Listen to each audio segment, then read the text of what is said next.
So what are the major challenges that we saw through the first round of implementation? I think that the first one that we saw is that there simply wasn't enough time to not only go through all of the regulations, but also make a very well-informed decision with regards to a solution provider.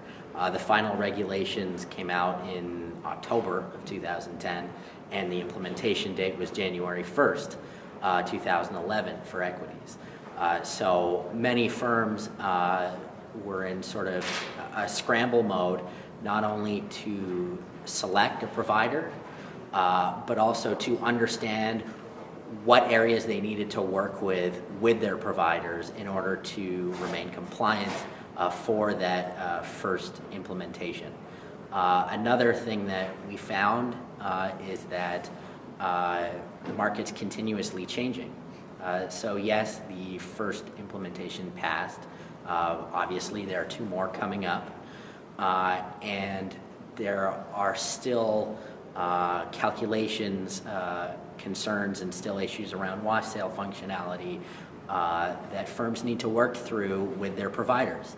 And even though that first implementation for equities has gone through, firms are still working with their providers regarding coverage of equities. And so, going into this first tax season, there will be still a lot of growing pains with regards to generating those 1099-B forms, answering client inquiries with regards to the new 1099-B forms, and doing so in a cost-effective way that really emphasizes transparency to the end customer.